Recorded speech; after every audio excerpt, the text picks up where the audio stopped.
Okay, let's dig into the source material you shared.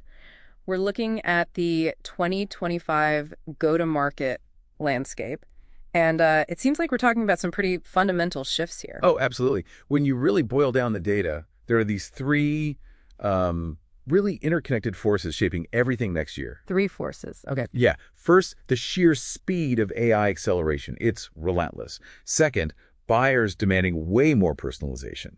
And third, kind of pushing against that sometimes, is the massive increase in strict data privacy laws worldwide. Right. So AI, personalization, privacy. Got it. So for you listening, our goal here is to figure out how these things demand, well, pretty radical changes. Changes in strategy, the tech we use, and maybe most critically, what the human salesperson actually does. Let's start with AI then. The sources suggest something, well, surprising. It's not just about automating simple tasks anymore. No, not at all. It's like we've moved to this cohesive layer of AI agents. These things can run complex workflows, multi-step stuff with, frankly, startling autonomy. Okay, and what's the payoff? Is it, measurable? Very measurable. The data showing AI-driven lead gen is boosting genuinely sales-ready leads by about 50%. 50%. Wow. And at the same time, it's cutting customer acquisition costs, CACs, by up to 60%. That kind of efficiency, well, that's basically table stakes for 2025. 60% cost reduction, 50% more leads.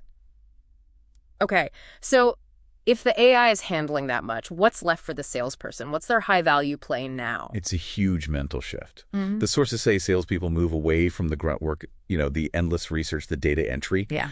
and they become more like, the report calls them an AI fleet manager. An AI fleet manager. Interesting term. Yeah, it means setting the strategy, overseeing these AI tools, managing them, and then stepping in personally only for the really complex, high-value interactions, the human touch points that matter most. Okay, that makes sense. But it puts a lot of pressure on how you engage when you do step in, which I guess brings us to that second point, personalization. Exactly. And it's what the sources call the personalization paradox.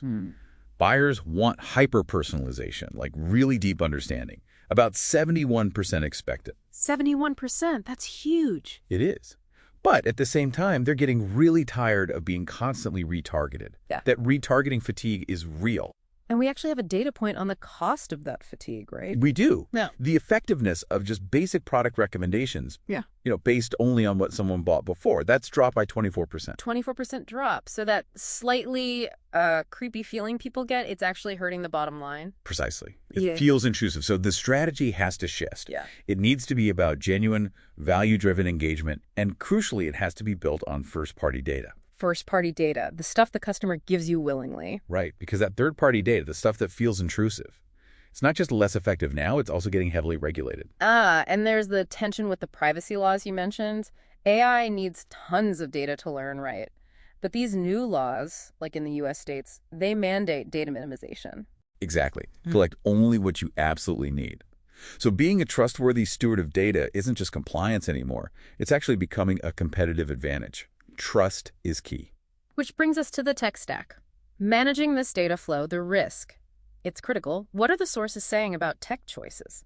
Well, there's a big strategic choice highlighted. It's the convergence happening between, say, sales engagement platforms like SalesLoft and conversation intelligence tools like Gong.io. Okay, so they're merging. They're converging, yeah. Yeah. Or offering more integrated features. So buyers have to decide, go for one big unified system or stick with managing maybe two separate specialized best-of-breed tools.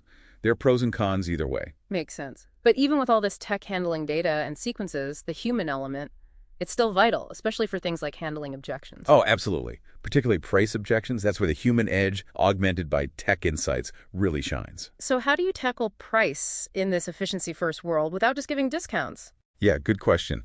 The sources push a value-centric framework. Instead of just haggling over the price tag, you shift the focus.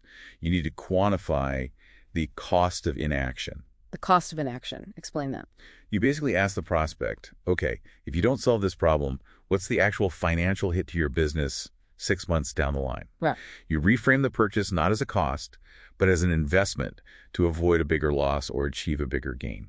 Got it. So it's about demonstrating tangible ROI tied directly to their pain. Exactly. So pulling this all together, if I synthesize what these sources are saying for 2025, it feels like the core imperative is efficiency, but not just speed. It's like trust-driven precision. That's a great way to put it, trust-driven precision. Yeah. Because the regulations demand that data minimization, that trust, while the AI needs the scale and the insights, you have to be surgical. Surgical targeting built on trust. Absolutely. But okay, here's something to leave you thinking about, kind of building on all this. If today's trend is AI agents handling workflows, but still under human management, How should leaders start preparing now for what might be next?